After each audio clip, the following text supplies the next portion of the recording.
Hello, hello. Welcome. I think we're going to get this underway. Wow, this is incredible. Hi, everybody. Woo! So, oh yeah, bump it up a little bit. Thanks. Yeah, and let me know, especially back there. Can you hear me? Okay.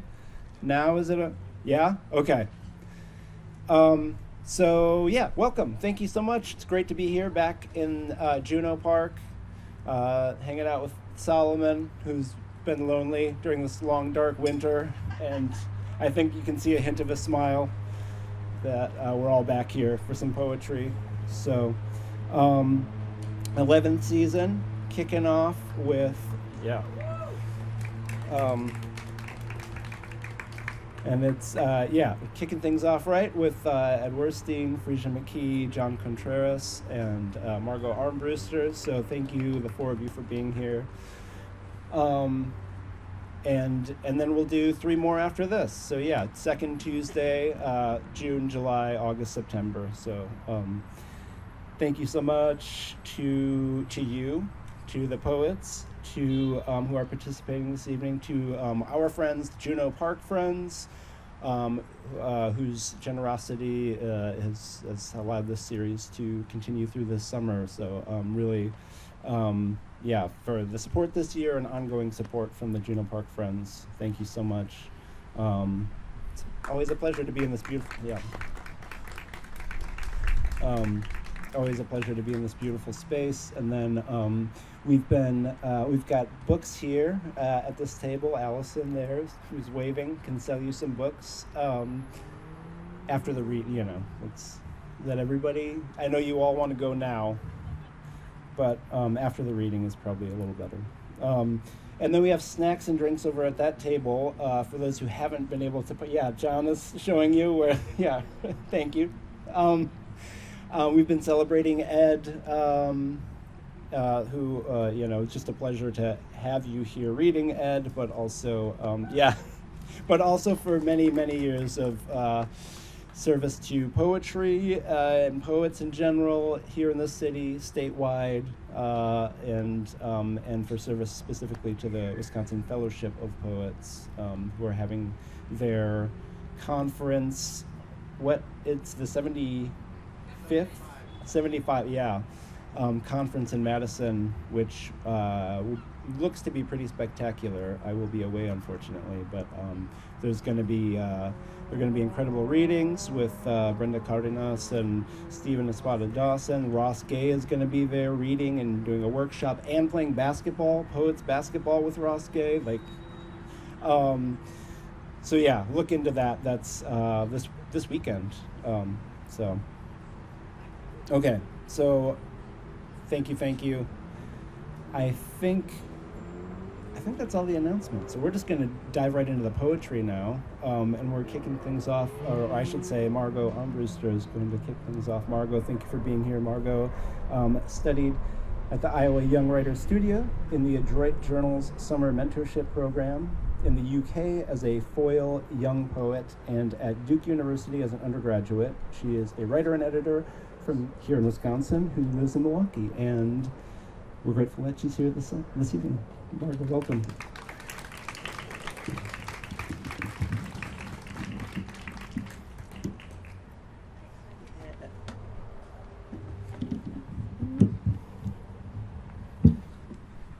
Hi everyone, give me a second to get set up here with my sparkly purple folder of poetry. Happy to be here, happy to be in this park on this lovely day with you all, and hoping that the poems don't blow away. This is my first one, called Watching the Trains, Broadway Junction. I want to begin here, looking while they sleep like pale bear cubs, cold on the platform with my last change left, wind from the east side now. Begin like salt on silver tines, like sand against a crystal, prize winning. I feel like I'm walking down a hill, my brain, marginal pure steam, rocked back and forth like an abacus, frothing, lines on a cardboard platter, squares on starchy cloth. A different color from my thoughts in snow, slick like the rind I'd make myself and have and tried. Friend of a friend, suicide today, and startled when I think to stand here in cow shoes. Cars in a line along the bridge, Chanel hijab on someone's mom, a room of crickets, turpentine, black hole of time, fish egg, fish, old nosebleed. Rain trace, gray molds, talk and talk accumulation, years against days, bugs click in my nails, console me like my dress you put on as a child. Dog with blue eyes, love life on lifetime, fucked waist, hole for a swamp to flow, 100 degrees, tweak like a boy at Techno Thursday. Proposals accepted for smog, heat, adulterated food, atomic mushroom clouds after we've jogged, old neighbor hacking, on fire, in high rises, at sea, in prison, wherever you are, I want to exit history. Vinegar and coffee dregs, acquired touch, back on the train headed to Bed-Stuy, sit and braid daisies, numbed out by screens, line item wellness, sweet and ancient chip at you. Do you think we'll see 40 Bezos? Warehouse, still my mind. Want to be other than you, who are yourself, and not an object for my poem. With you, juice wine, and hope that you're not tired of my pain. Windows down, door open, night again for trains and rare diseases, asphalt, smoking, forgiveness, amber, thought. Can I get a volume check? Am I good, or do I need to move into the mic more? Okay, thank you, Ed, for the thumbs up. Okay, a little bit closer. Let me adjust my chair here. I know that there's some traffic noise, so I'm trying to adjust for that. This is my second poem called Perfect Weakness. I am in the desert. I have an old jacket on. My father is driving the car. We're headed past windmills lit up altogether. Red forest beamed for an instant. Circular tendency fashionable now, as distinct from centripetal force. I move again into the snow, thinking of my cruelty, the dog tucked at my side that smells like wood. Is that a jackdaw out there? Bite the fucking hand, but I had braces. A blank lake and scrub, been washing my hair with a soap bar. My anger hangs in the belly, sadness around the ears, and where am I to you, and who, and when, if ever? This week's been warm till now, cumulonimbus low over the crags and spines of these old houses, with thick darkness furled in me, as a glove, a sail, illusion. Distances against myself, until I set your enemies under your feet. You have to pay the ferry, friend. I know the locust and the years he chews and smiles. Late ingenuity, guitar tipped slightly out of tune.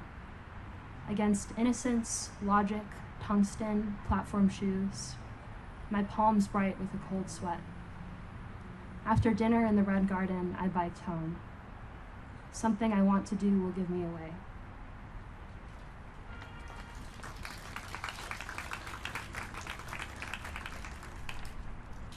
This one is called Road Onion.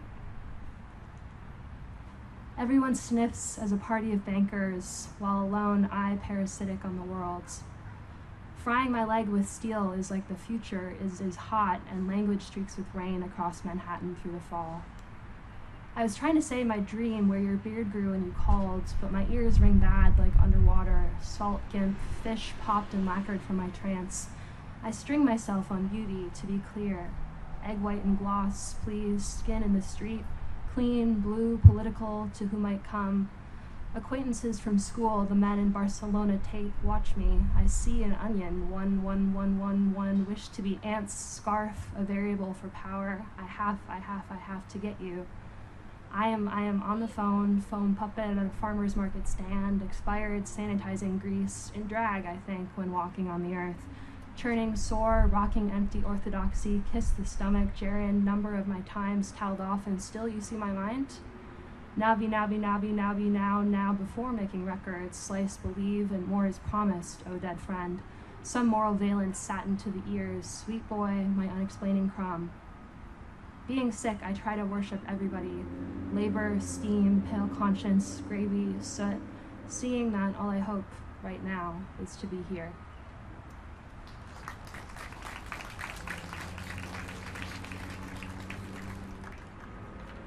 This one's called Company. Professor says, let's study failure. I do have all that I could want. Stepping on gravel barefoot and you in the house on the phone, no clue who you're talking to. I tried to ask about your day. Dream with a stomach of tar swelling as I move to be closer. Friend playing a song, black gloves along the couch, flower in braided light, falling like radiation. And all our life is labor, and all I do will go, pulled in the glow of absence. My lips and hands have your quality, I'm told. When I talk, I'm getting lost, getting it wrong as clocks too fast to meet the hour, getting through with the day, and now I think about sleeping, jogging, boiled rice, bathing, getting dry. Up on the ice or out in the wind with my face chapped, I am not sure of my thoughts about the film, wanting to seem sweet-scented and strong, or catch something at the fine edge of the world, clean pulses in a line away from me, what I cannot deny nearer and nearer still, so skeletal I do shoot straight, I have been pacing for this long. Clay goes downstream if you like, and I am out now through, all over, everywhere.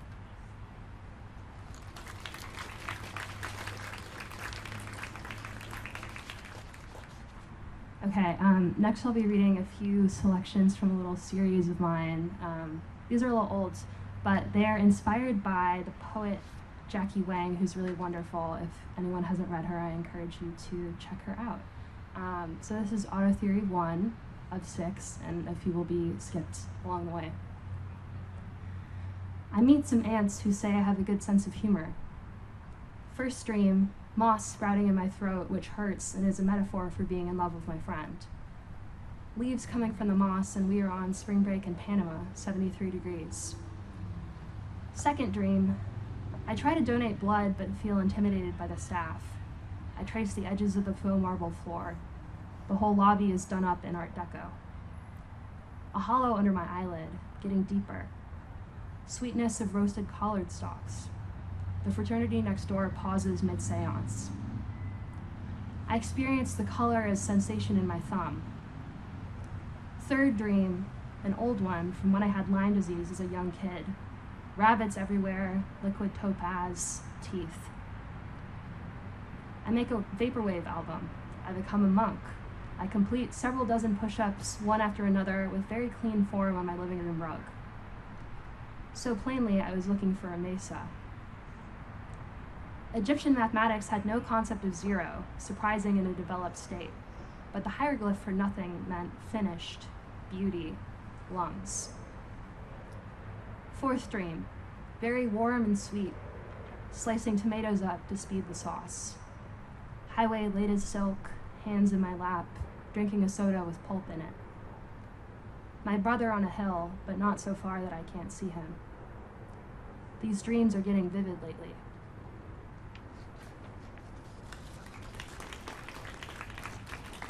Okay, I know this will be a big shock. This is Auto Theory 2.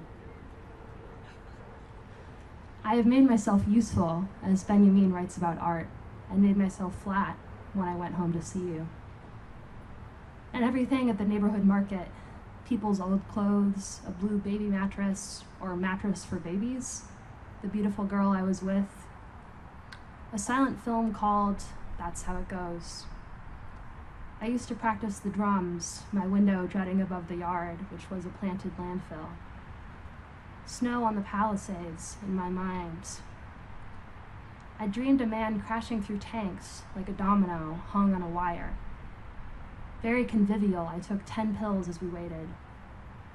I worried she'd find me shy, I didn't have any rings on. In true sight, I am my vacancy. 5 types of infinity in ancient India, both everywhere and perpetually. So softly, with stochastic motion. Scherzo, as a child I was in an opera. The opera was so long I sang like bells. A bell is a good shape for sound to be. Myself, I am shaped like waiting.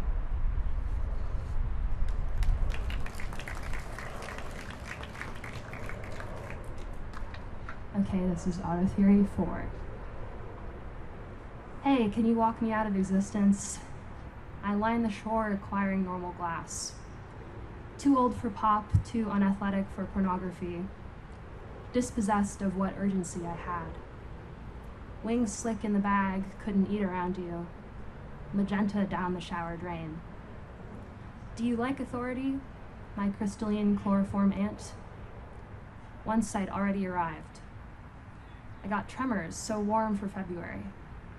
Lead shavings dust the yard, my family bends to dance. When leaves move, they go in circles mostly. Revelation, dream, inscribed. Grape cough syrup, extra grape. Extra sensory perception. Read all about it in instinct. Paratheological, time as a thin, sheer fiber. I could feel pleasure always, and what then?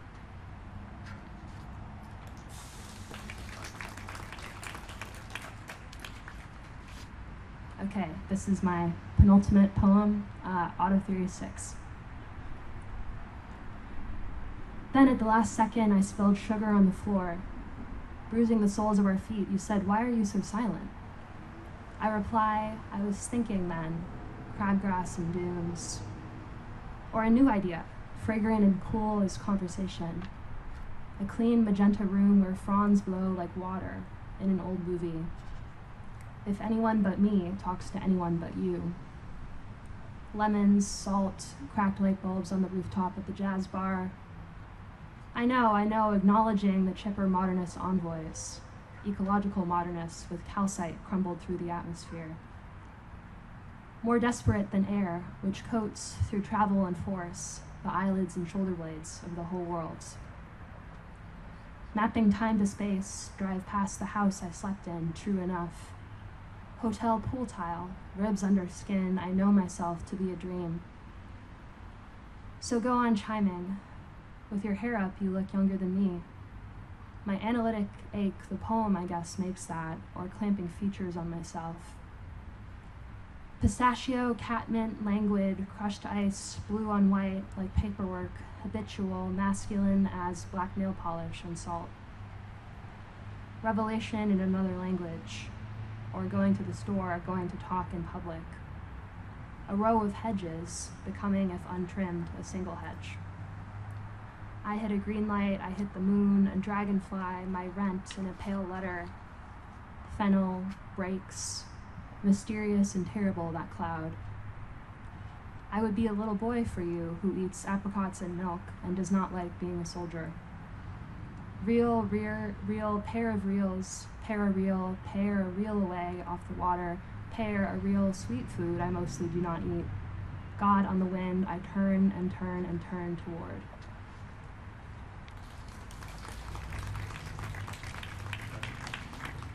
Okay, since that was the penultimate poem, this is the last one.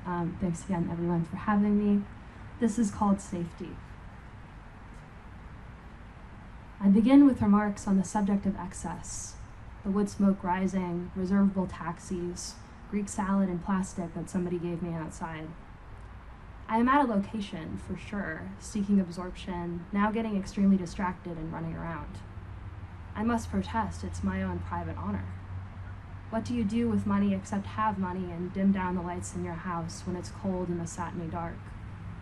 I feared being obtrusive. I pressed against the window, hazy, collapsible, urchin-like.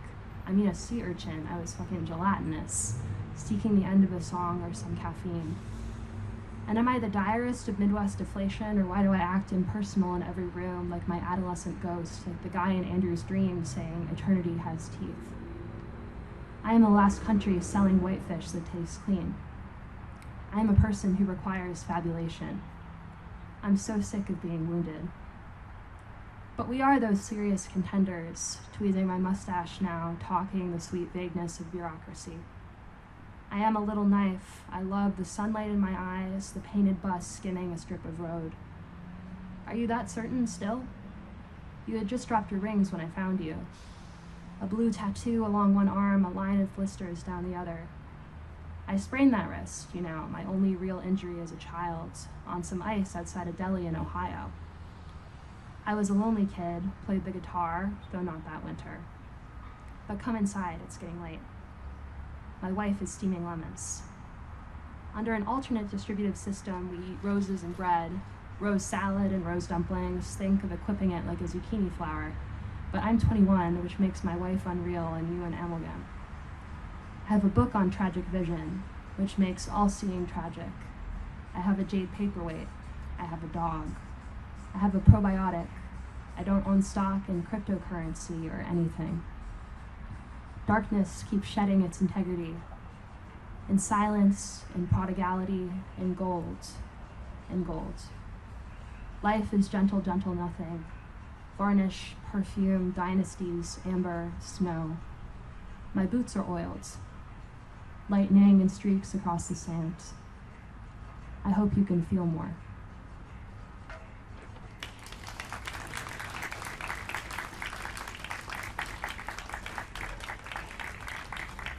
Margot, thank you so much. That was fantastic. Really great to hear you.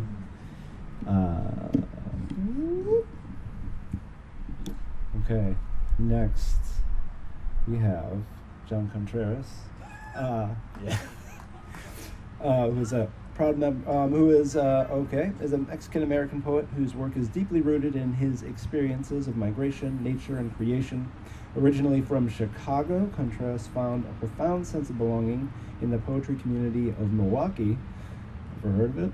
When he moved to the city in 2016, his poetry explores a range of themes, often entwining the natural world, the process of creation, and the playful absurdity of life, especially through the lens of his love for cats. Through his stream of consciousness, he seeks to capture fleeting moments and transform them into something lasting. And I should say also that he's the host of Lyrical Sanctuary. Organizer of Lyrical Sanctuary at UWM, also does typewriter poetry, and we're so pleased to have you here, John. Welcome, thank you.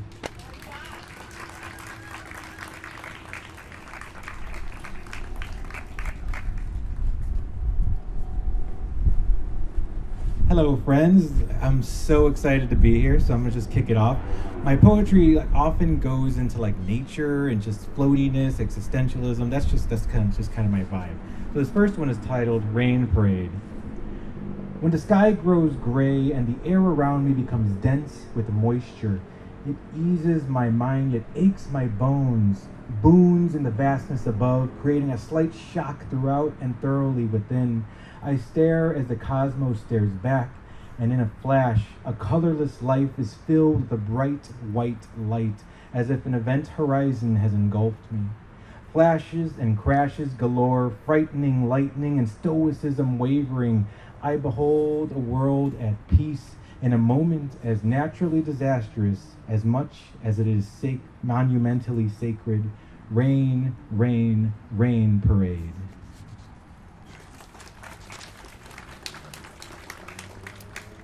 This next one's called Unpaved World. I am often in nature with a persistent personal passion to perceive a path's particular pulchritude.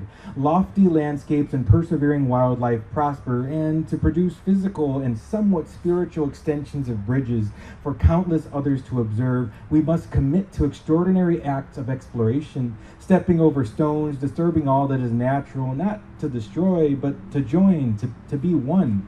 Splashing through streams or resting around rivers, the ebb and flow of time and water wash away obsessive and ultimately unimportant retentions of thought.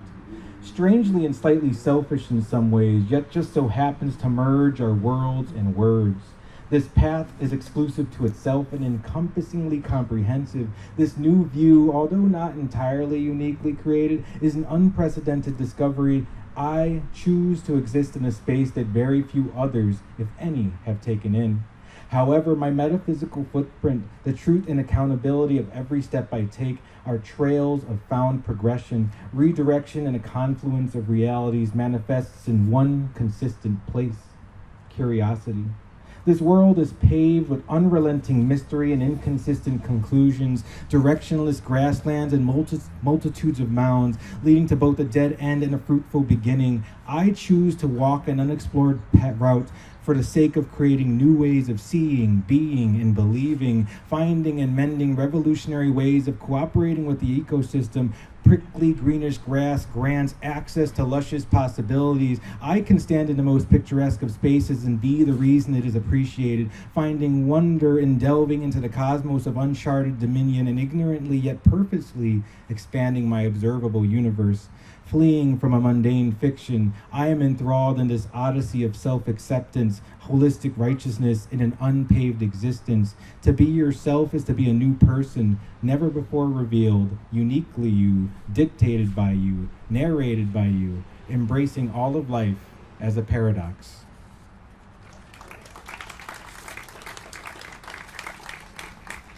And continuing with like the nature theme, this one is titled Seasonal Patterns. Digress to progress, cyclical and silent, and without a true stopping point or starting point. The way the body, mind, and soul develop is an uncanny mystery. The obstacles faced, the accomplishments manifested, the relationships actualized are barren of worth if no moment is taken to perceive and purposely embrace and demystify. The seasons flow from warm to cold and back.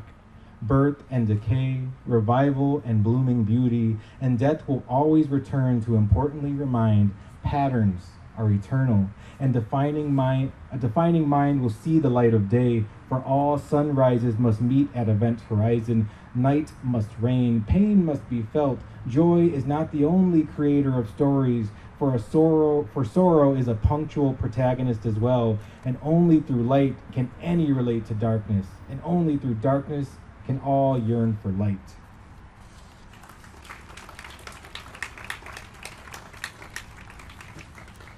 So I have some of my typewriter poems that I've written. I have two that I really wanted to share that are, I don't know, these are super unrefined and just kind of part of like, I don't know, just part of me.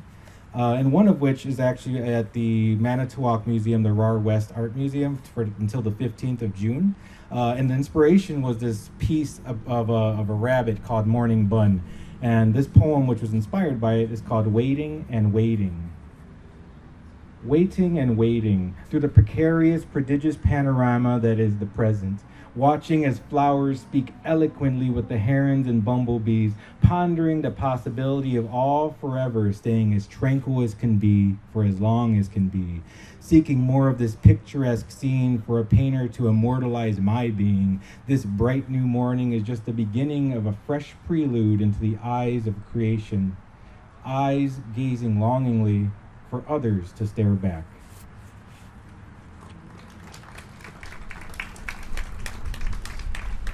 And this is a little dude. It's called Praise the Sun.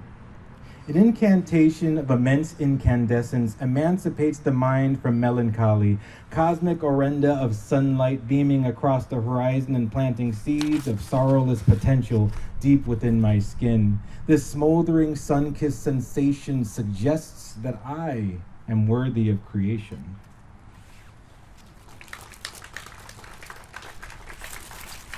So yeah, that's my the Johnny Types alter ego coming out. But Mike did mention I do love cats, and I got 3 of them. I would have 4 if I could, but I have a lot of outdoor stray cats I take care of, and they are wonderful at inspiring me. So this one is titled Matriarch of the Streets.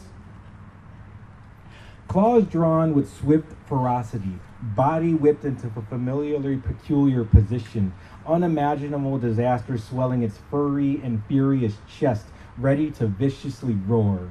Leaves fluttering above and rotting above, all at once, all in the blink of multiple eyes, facial bristles vibrating, honing in on every molecular movement, demure in nature, merciless when it matters, bloodshed and inevitability, striking paw to paw. Red crimson befalls the wooden porch and decorative outdoor rug. Ruination ruminating a restless reality. Malicious meows and worrisome whispers. Terrain of terrible thoughts and tactics. Violence begets oblivion and doom. Tails swishing in defiance while fur points toward the focal point of demise. Castration, mutilation, and humiliation, all being summoned to this desecrated sanctuary. Tenacious and tough tabby, cautious yet callous calico, Slinky yet sane Maine Coon, felines in an undeserving world, queendom of curious cats, streets are littered with offspring, rivals, and worse. Well-established territories marked by claw marks, droplets of blood, and unnerving stench, all signs of the cat matriarch.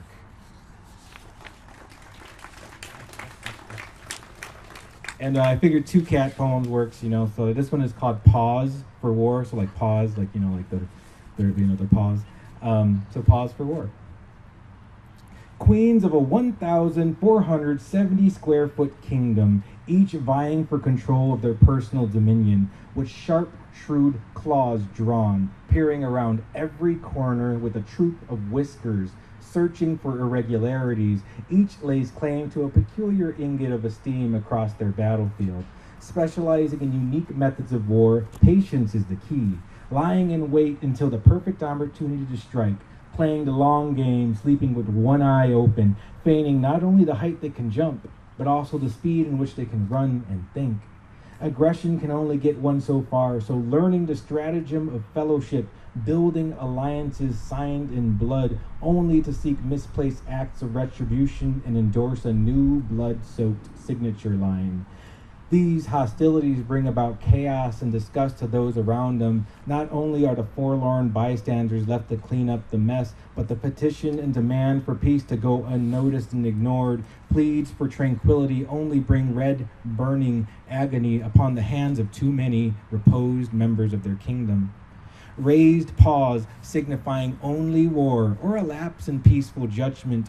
Treats and treaties may postpone predatory behaviors, catalysts for a catastrophic calamity.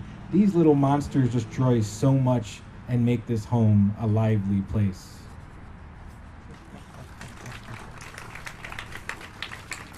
And I thought I'd bust out one that I wrote way back in high school when I was just a wee Johnny. This one is titled Existential Peace. I just could not make it right, despite everything being all right. My mind felt as gentle as a fall breeze, but beneath the currents of my thoughts lied a disorienting disease. I tried to pick up a pen, but to no avail I failed. I told myself, I can perceive, I can see, I can observe, I can watch, I can even believe that what I conceived in my mind was only an obstruction meant to prevent my descent into a cesspool of discontent and irrelevance. I tried to mitigate and situate my propulsive fate, but I swear I could not be satiated. So I debated with my mind and passion in a fashion that suggests I may be indeed reaching madness, but there always glimmered a light. From the source of my pain was a morsel, a piece, a crisis, a plea, a beauty, a gleam of a time that is not yet to be, peace in all its entirety existing and living inside of me, outwardly looking for a peace of mind, inwardly finding my mind now at peace.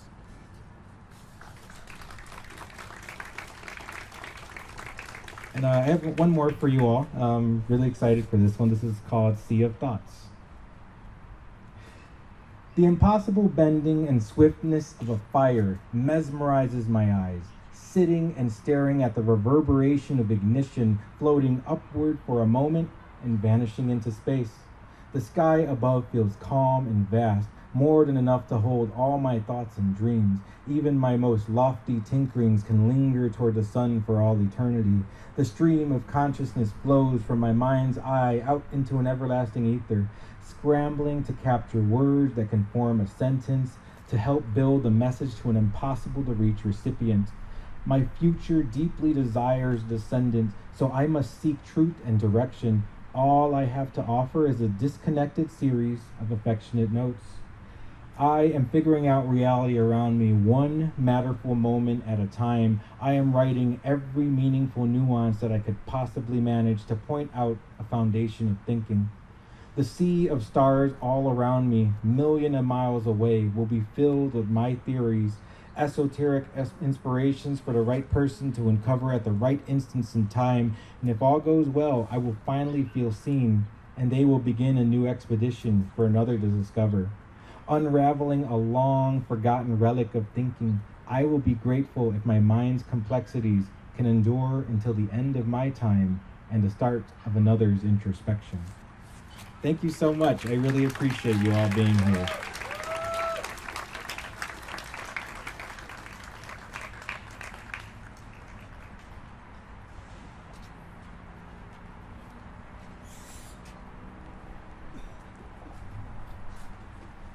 John, thank you so much. All right. That was fantastic. Thank you.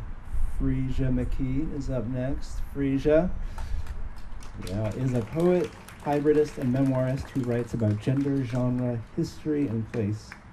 She has published 3 poetry chapbooks, How Distant the City, Hummingbird Vows, and City of Honesty. Freesia teaches in the English department at the University of Wisconsin-Stevens Point. And we're so thrilled that you're here, Freesia. Welcome. Thank you.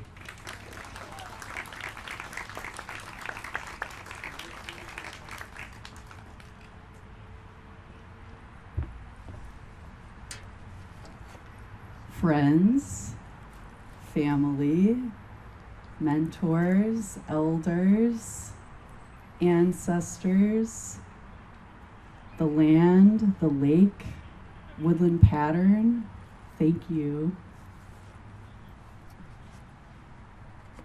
I had a whole plan of what I wanted to do, and then I saw Timothy Kloss, who I haven't seen in years, maybe since before the pandemic. And I started going to Poets Monday when I was 22, and reading in Milwaukee is always such a homecoming for me, and events like this just spark so many memories, including going to Poets Monday, and I was so scared to read at the open mic, I would run up, read a haiku, and then run back in the audience. That was a long time ago. So I'm going to read 2 poems to start with from my new chapbook, City of Honesty, out from Water's Edge Press. And there's a map of Milwaukee on the cover. And it wasn't until seeing all of you that I thought I need to read a couple of the city poems in this book. So the book's called City of Honesty because I think poems are cities of honesty, but I also think cities are honest poems. This land will always be here for you, even if the city falls, even if just in memory, even if submerged by polar melt, even if the city becomes filled with an old kind of hate. This land's a prime number, an example of sticking around. When you are here, you leave your soft impressions everywhere. In the oldest parts of the house, in the way sidewalks wear your shoes, the way you've been in town long enough to know laws are based on limited logic. Last night, a movie of rain. Last night, igniting your batteries. And you ran toward the old city's tribute, longing for recognition of what this land might mean collectively, though the officials, with their umbrellas and clipboards, had already decided what to inscribe on the plaque.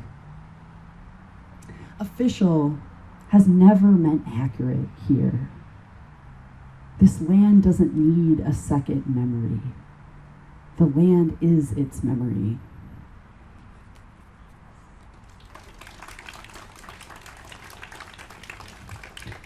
So a lot of the poems in this chapbook, which happens to be for sale right over there, a lot of the poems in this chapbook involve the speaker saying, you know, even though we're not in love anymore, we're still comrades. So that's like one of the threads that runs through the book. And also land as body, body as land. Lake Michigan is in this next poem. This is called Break. Break this geography, this electricity, this neighborhood of origin I've walked for my few decades. The lake, exuberant sheets of ice crashed and refrozen, like split wood thrown. I know how cold this clay gets, or soft sand in a freshwater pool. my clean vessel propped between slick stones. I know what wonder does to my throat, vicarious elevation. All the trails connect. You basically can't get lost. I thought I knew where I might find you. Imagined your car in the trailhead's parking lot. I thought I knew how to catch up, but you were gone.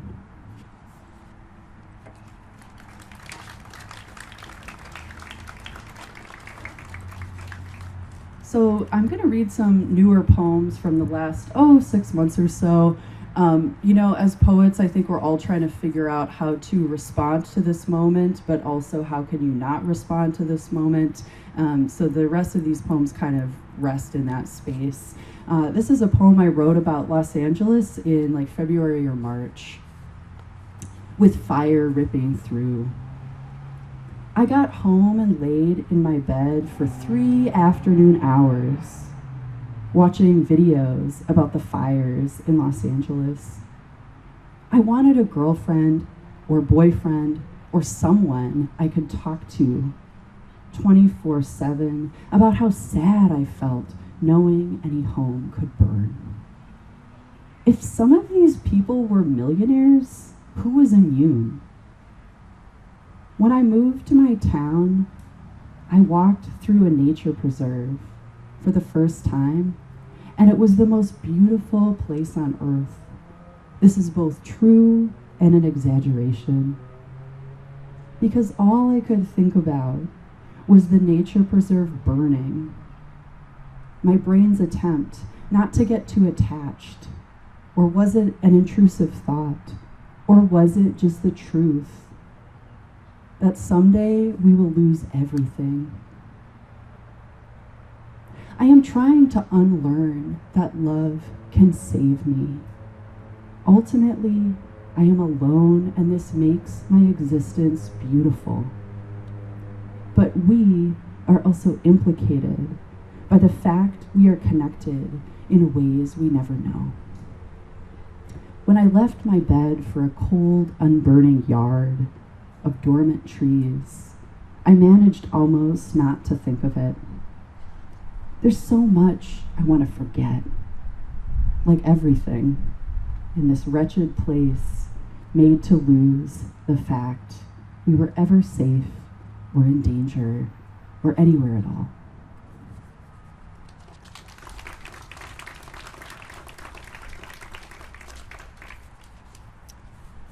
This next poem's about Palestine, and it's called How Genocides Are Paid For.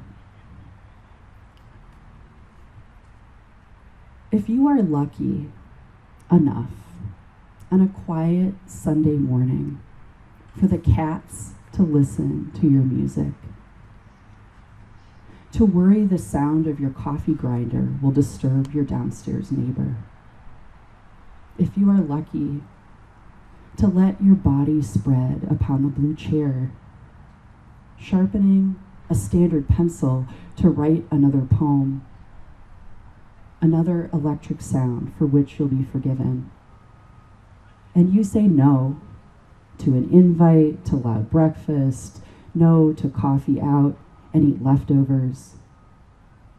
Remember the video you watched before leaving bed, something you try not to do.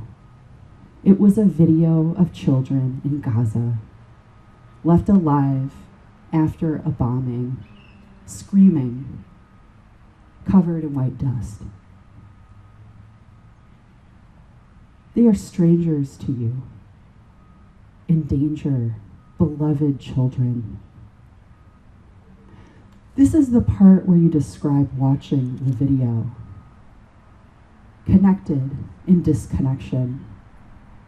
Unthinkable how a bomb could drop in your snowy Midwestern college town. Expected another explosion in Gaza. This is the part where you talk about tax dollars. Money you never see except in action, like now. Except it feels abstract in video. You stopped watching, afraid of what you might witness next. Earlier this year, when you finally had money to travel, it made the world feel larger and tiny and teeming. In a humid hostel, a Russian woman spoke on movement without a plan and how she may never go home. You hugged her tight before she left on a bus to Nicaragua. Are you the US American collecting other people's stories to put in a poem about genocide? Your own story is one of safety on Sunday mornings that feel scentless, an expensive safety you know as you grow older that could and couldn't be taken away.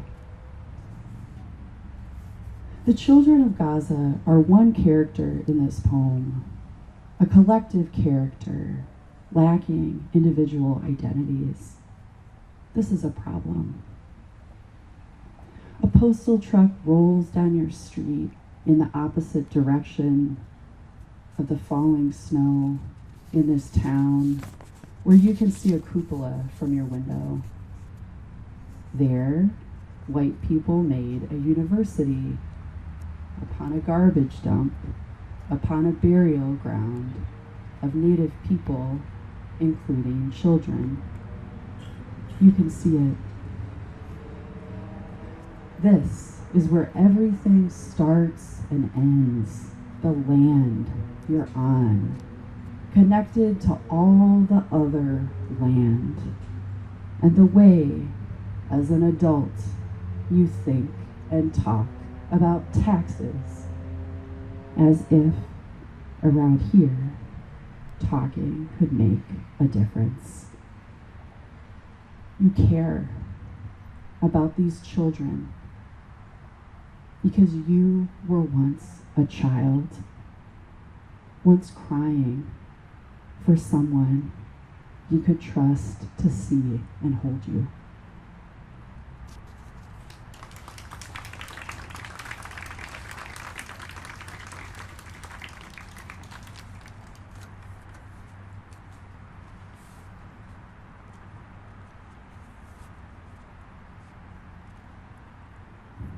So I've been writing a lot of poems about how there are some people who will just like never understand our lives.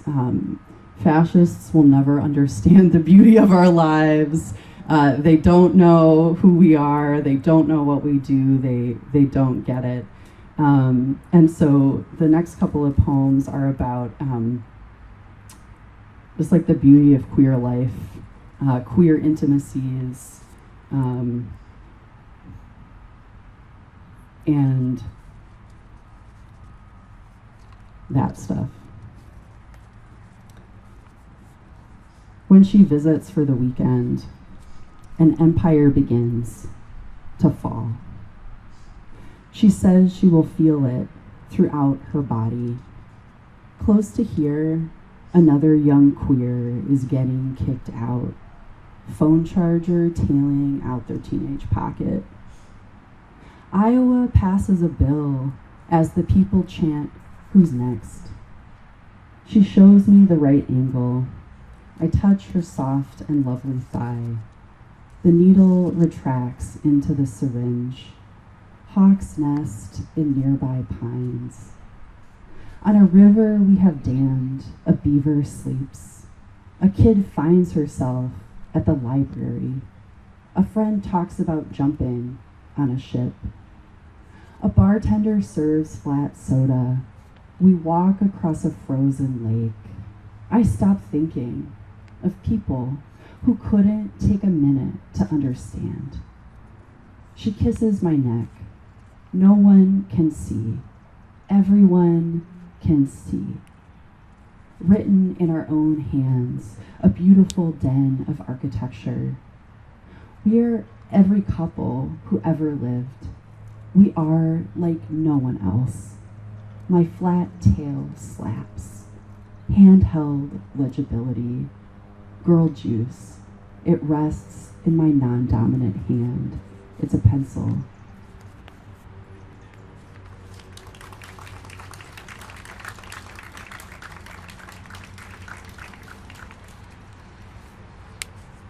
I want to thank my family for being here. It means a lot to me for you all to be here. Yeah, applause for my family.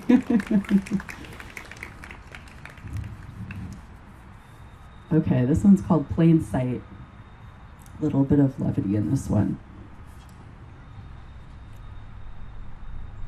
Fascists will never know what it's like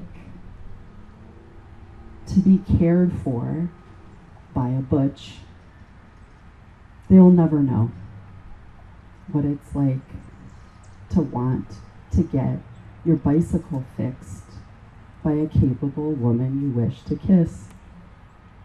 They will never know, not really, what it's like to take pride that you throw like a girl. They will never know the guiding voice of a queer therapist, or the glory of heading to Chicago to see your childhood best friend marry her wife, even though you are single and lonely, bringing your sister, always traveling to try and find something you're not finding at home. Fascists are human, but squelched, and even isolated. You are free and aloft, months later with a swiveling neck, light in your loafers, without marriage's yoke, when you fall hard for the queer magic, common language of a woman who works on cars and picks you up by asking if you want to play pool with her at Crystal Corner, where you're a traveler sitting by yourself, shocked and polycurious. Fascists would never understand how she will make a fix on the engine of your rattling, muffled heart. A repair that makes you want to run good for miles to a place where no one would think to harm her, switching with you between driver and passenger, pointing out the pink and blue colors of the flag everywhere you go. She'll check for coolant leaks as you write her a poem. She'll check for coolant leaks as you make phone calls to fascists who will never understand why your girlfriend bringing her drain snake from Madison so she can fix your bathtub is something you find sexy. You take a shower with her. She brings her dandruff shampoo and you bring your dandruff shampoo, and her makeup washes off and she's prettier than you've ever seen her. Supersized droplets of water on her eyelashes that hold entire worlds. Fascists will never understand how relaxed you feel dating another woman, except when you're worrying about fascists. Fascists think they know how women have lesbian sex because of some dumb man-made porn on their phones. Instead, you read your girlfriend a poem about your ex-girlfriend, and she weeps in the coffee shop in empathy and understanding.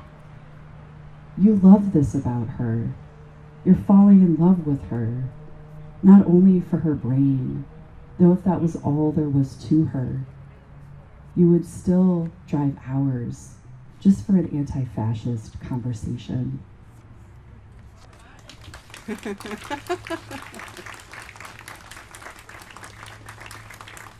Thank you for being such an attentive audience. This is my last poem.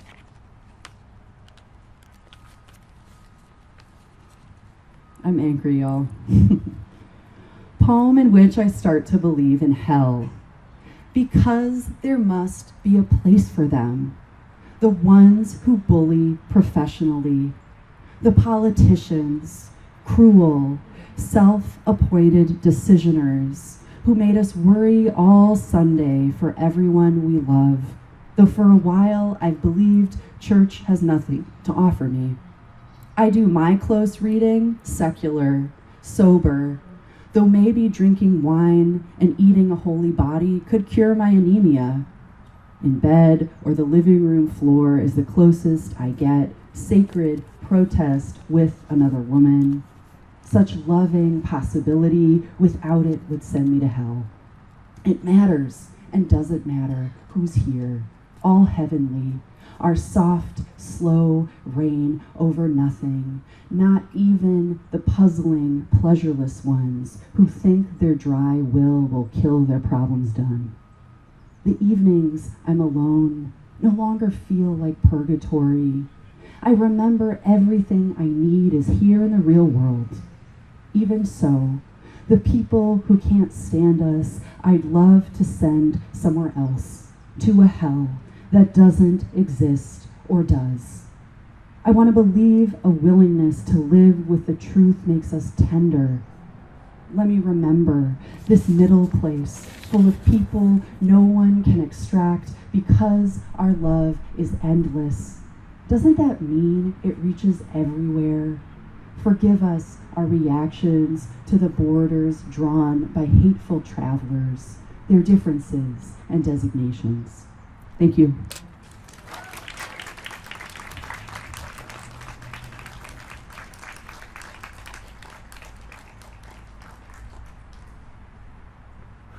Freesia, thank you so much. Incredible.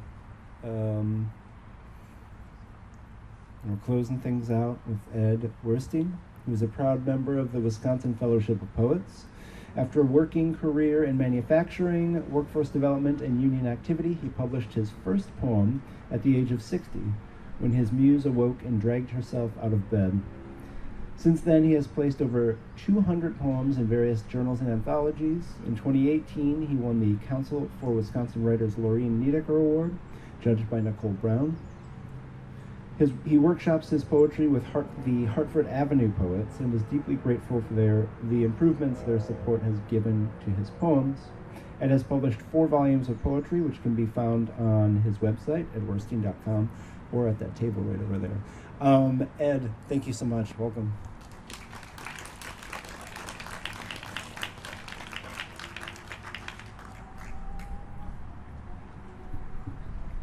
First of all, thanks and love to Woodland Pattern, Hartford Avenue Poets, all my friends. My family is here. Thank you. I'm honored and humbled to be here. This first poem is by Lawrence Ferlinghetti. Pity the nation whose people are sheep and whose shepherds mislead them. Pity the nation whose leaders are liars, whose sages are silenced, and whose bigots haunt the airwaves. Pity the nation who knows no language but its own, and knows no culture but its own, but seeks to rule the world by force and through torture. I need a cue. Pity the nation that raises not its voice except to praise the conqueror and proclaim the bully a hero. Pity the nation whose breath is money and who sleeps the sleep of the too well fed. Pity the nation, oh, pity the people of my country that allow their rights to erode and their freedom to be washed away. My country, tears of thee, sweet land of liberty.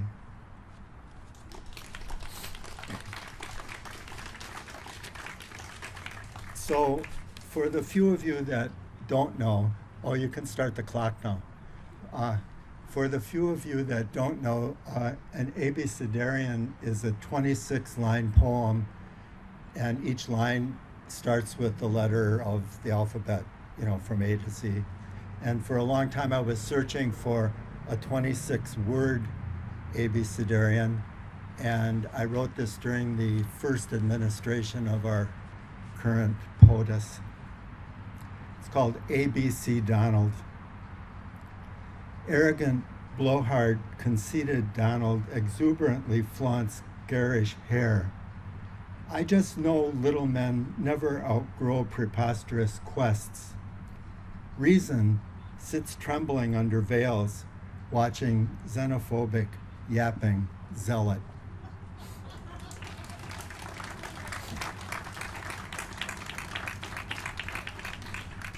So I've been branded from time to time as a political poet, so I'll get the rant out of the way up front. This is called Someone Else. It's the most rantish poem I'll read tonight. Someone else. Your neighbor's son is killed in an auto accident, and you give thanks. No, not that their son was killed, but that your kids are safe in school. Someone who needs psychiatric treatment but can't get it at the VA walks into a school and kills teachers and kids alike, and it's not your school, not your town. A co-worker's spouse dies of cancer, a tornado flattens a town in another state, an earthquake kills hundreds in another country, there's a flood somewhere, a fire somewhere else, a mudslide, a tsunami, a train derails, all far away. Bombs are dropped in a distant land and innocent victims are killed. Collateral damage, your taxes paid for. The sons and daughters of people poorer than you come home in body bags after volunteering for a war that they really had no choice about. An unarmed black man is killed in St. Louis, then one in Baltimore, then New York, Milwaukee, Cleveland, St. Louis again. How long has this been going on? You've read stories of lynchings and Jim Crow laws. You know about slavery, but you assumed that all those things were history. A gay man is beaten and left in the middle of Wyoming to die. Gay people in a nightclub somewhere are gunned down while dancing. But your kids aren't gay, any of them that you know of. It's someone else's kids, someone else's house, town, someone else's war, country, someone else's miserable fortune. Then one day, as you pull your Escalade into a big box parking lot and grab your wallet or purse, you pause before you turn off the radio. An ice shelf the size of New Jersey has dropped into the Arctic Ocean off Greenland. Another the size of Florida is about to drop off Antarctica. They say it's too late, there's no going back now, and something shifts inside of you. That night you have a dream, or rather you wake up from a dream that you always thought was someone else's nightmare. We're all doomed, and you realize too late that it's not been someone else at all, that it's been you all along, that it's been us, that what wasn't you, what had always seemed to you to be happening to someone else, was happening to you all along.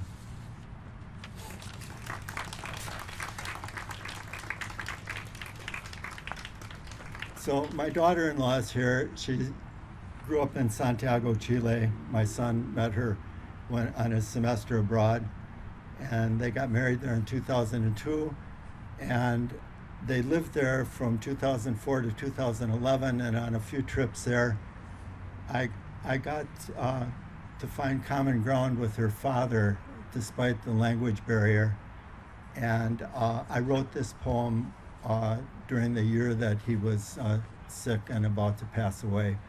And it's the poem, when Nicole Brown was here last year for the conference in Sheboygan, this is the poem she said that tipped the scale in my favor for winning that award. It's called Somewhen, and it starts with an epigram by the Milwaukee poet John Cady. Time may be an abstraction, but it helps the days go by. The last time I was with Lalo, we were sitting in his Santiago, Chile living room watching a Pavarotti DVD, tears streaming down our faces and into our beer. I was thinking how terribly lucky we were to be alive, I could tell by Lalo's tears that he was thinking the same thing. And I was thinking how terribly certain it was that eventually we would not be alive. He was thinking the same thing.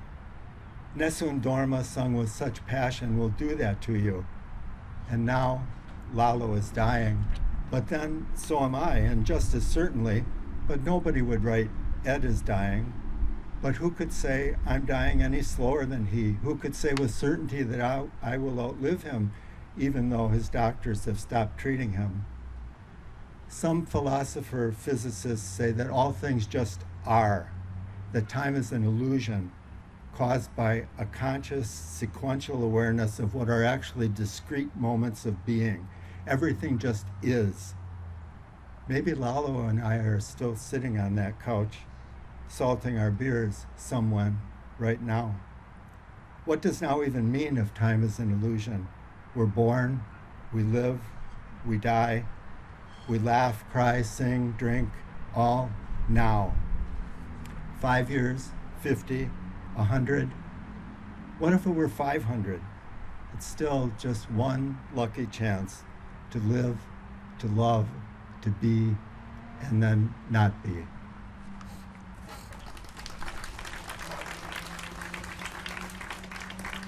So this next poem is about Chile also. Like I said, they lived there from 2004 to 2011. And this poem is about a very scary 2 days that I had wondering what happened to them. It's in a book of headline poems that's for sale over here. And the headline that I wrote to was February 27th, 2010. An earthquake magnitude 8.8 struck the central coast of Chile.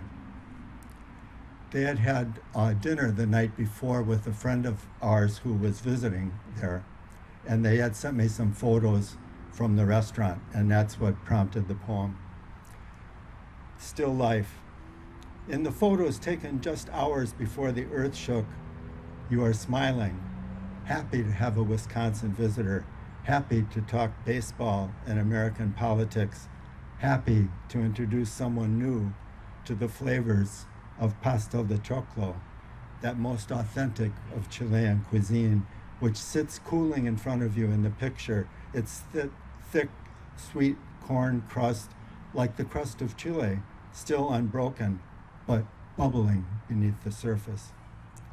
Later, after the meal and the wine, our friend, your visitor, walks to his hotel, and you, your wife, and my grandson board the metro heading for home, all of you still smiling, still unaware of the earth's deeper motion, unaware of the trembling night ahead, unaware that just off the coast, frantic fish were already heading for deeper water.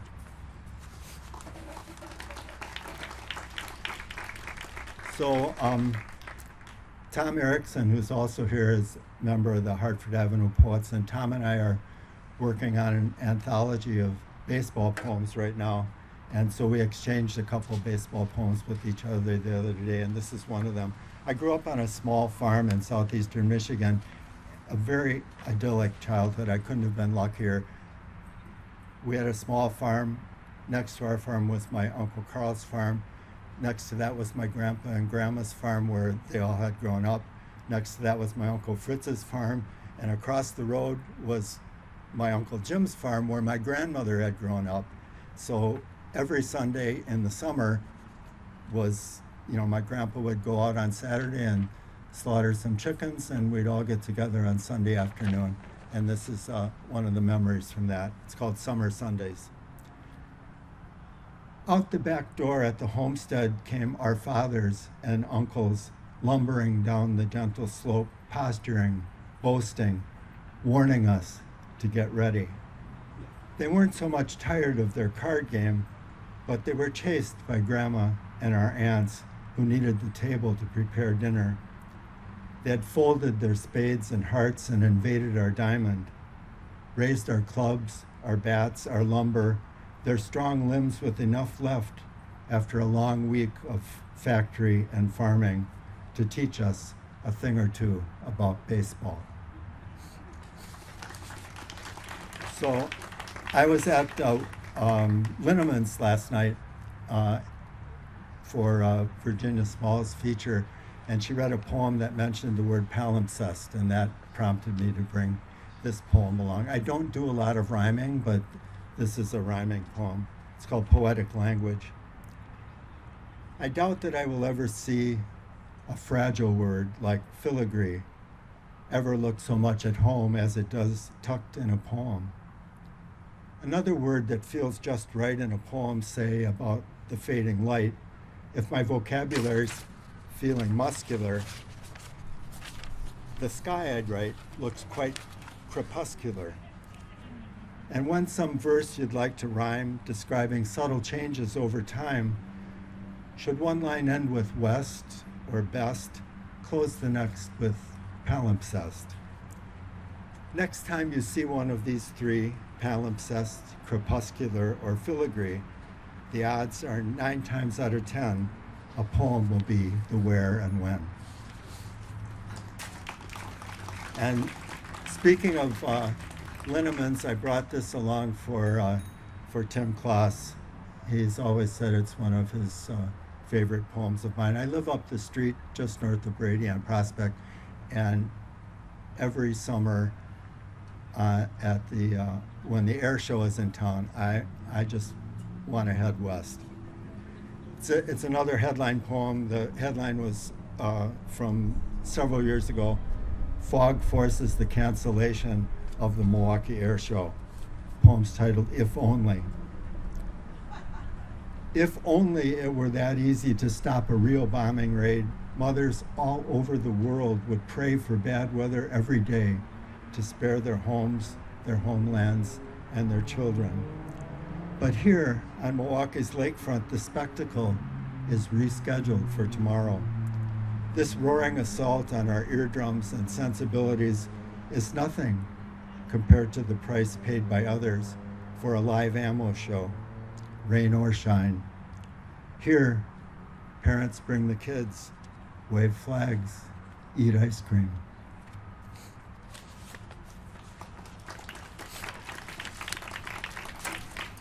So I played four-wall handball for over 40 years, and it's great for the heart, but it's rough on the lower body. And I was at breakfast with some of the guys yesterday, and they reminded me about this poem. Again, it's from a prompt from a website.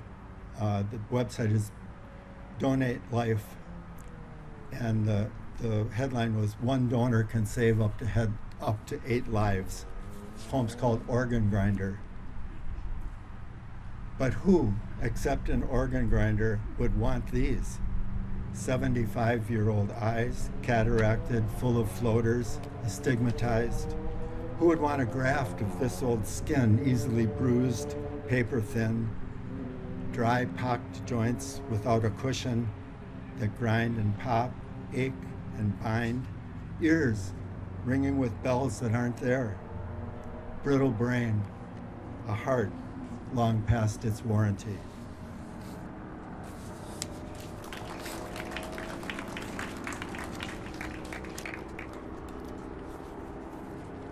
I went to a retirement party for a co-worker of mine last week, and we've stayed friends.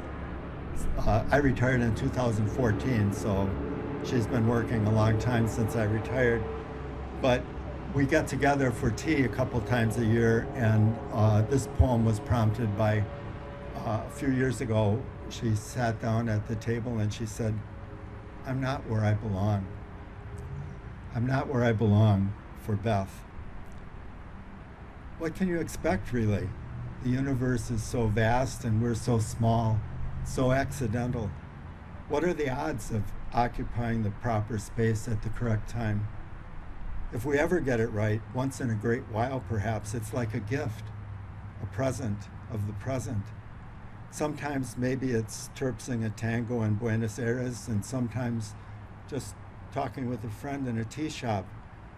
But for then, you know, you are where you belong, and it's a gift for sure.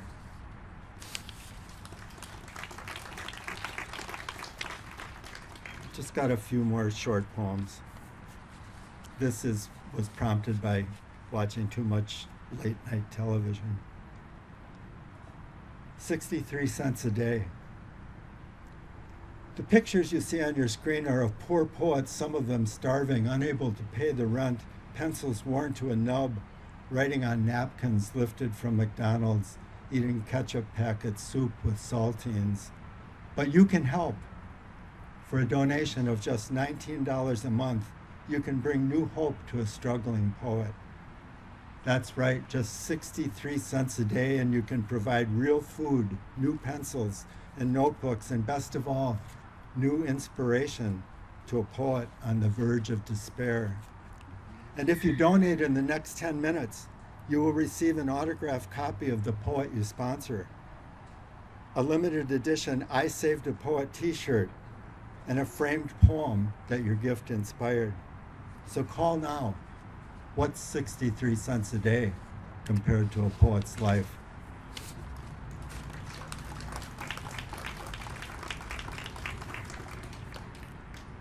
A few years ago, I took a trip through Canada, and this poem was inspired by a conversation I had at breakfast in Ottawa.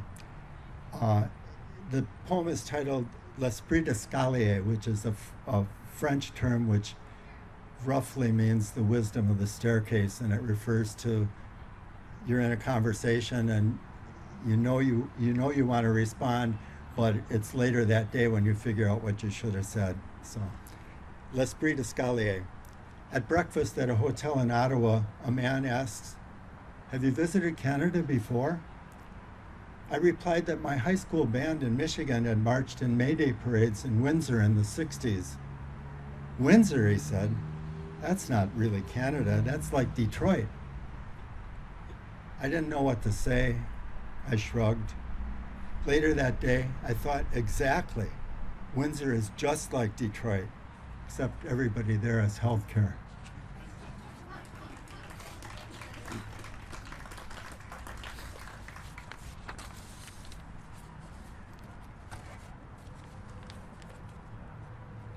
So I've got 3 more poems.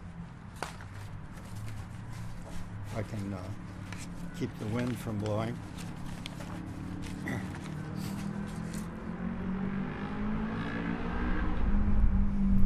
Caution!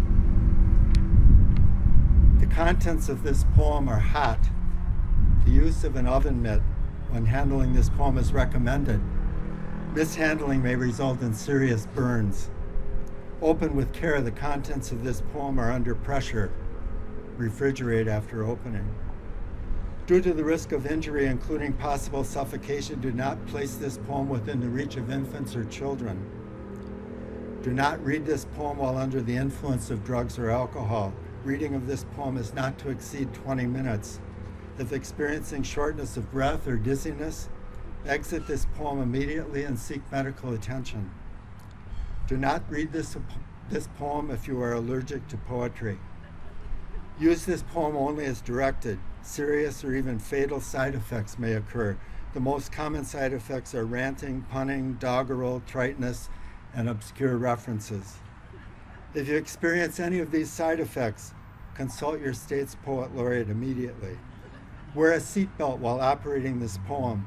Exceeding the speed limit while reading this poem is illegal and will result in fines and losses of points on your poetic license. Do not attempt to read this poem without first reading the owner's manual. Doing so will invalidate the stated warranty.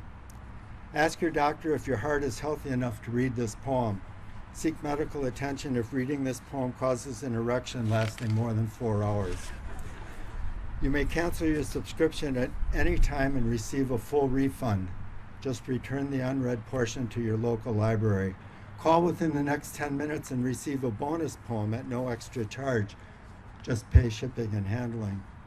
You may exit this poem at any time. A hand stamp is required for re-entry. The poet accepts no responsibility for injuries resulting from the reading of this poem. The author of this poem occasionally eats undercooked eggs and peanuts. For external use only. Upon completion, lather, rinse, repeat.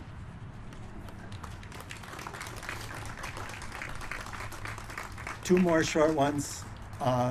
this one, the fellowship, while I'm thinking of it, Jim Landwehr is here. He's the regional rep, and he has the 2026 edition of the Poets Calendar. If anybody wants to get theirs early, he's sitting right over there.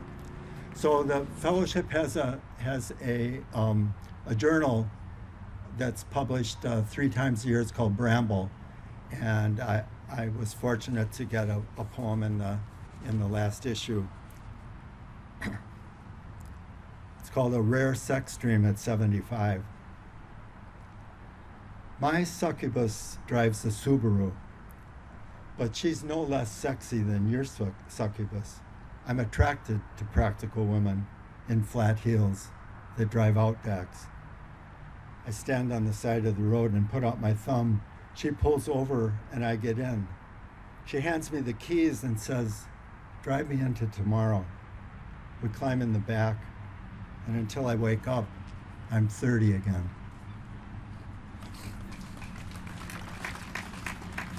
And I'll close with the poem that has the widest audience of any of my poems. It's been published several times, and in 2013, I got an email from a woman in New Zealand whose name is Ruth Arneson, and she said, "I saw this poem on the internet, and I'd like to use it in my pamphlet." So she publishes a pamphlet in New Zealand. It's called Poems in the Waiting Room, and she distributes it to doctors' offices and hospital waiting rooms all over New Zealand and Australia. And it's in this pamphlet right next to Wendell Berry's poem, The Peace of Wild Things. So, I mean, that's getting your poetry around. It's called Sleep. And if any of you are my age and do reading late at night, you've had this experience. Sleep taps me on the shoulder, says she wants to take me to bed. I tell her I'm going to finish this chapter and then I'll join her. She'll get what she's after. Sleep is impatient. She keeps poking me, insisting that I pay her some attention. I think she's jealous of my books. Sleep slips a Mickey into my herbal tea and has her way with me. I wake up at 3 and realize she's left me again. She's thrown my book on the floor and hasn't even bothered to turn out the light. Thank you.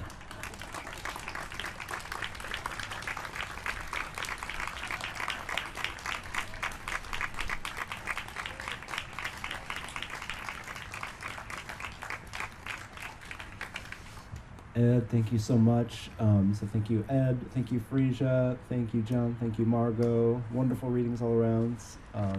Thanks to all of you for being here.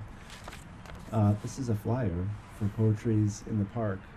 So we'll be here again July 8th, Tuesday, July 8th. That'll be with Brenda Cardenas, State Poet Laureate, Shelley Conley, Milwaukee Poet Laureate, Nico Moore, the Kenosha Poet Laureate, and Elysium Nally, who was a finalist for Milwaukee Youth Poet Laureate. So there's a theme happening next month. So yeah, hope to see you at 6:30. I see there's some cupcakes left and also some books left. So all right, good night everyone. Thanks.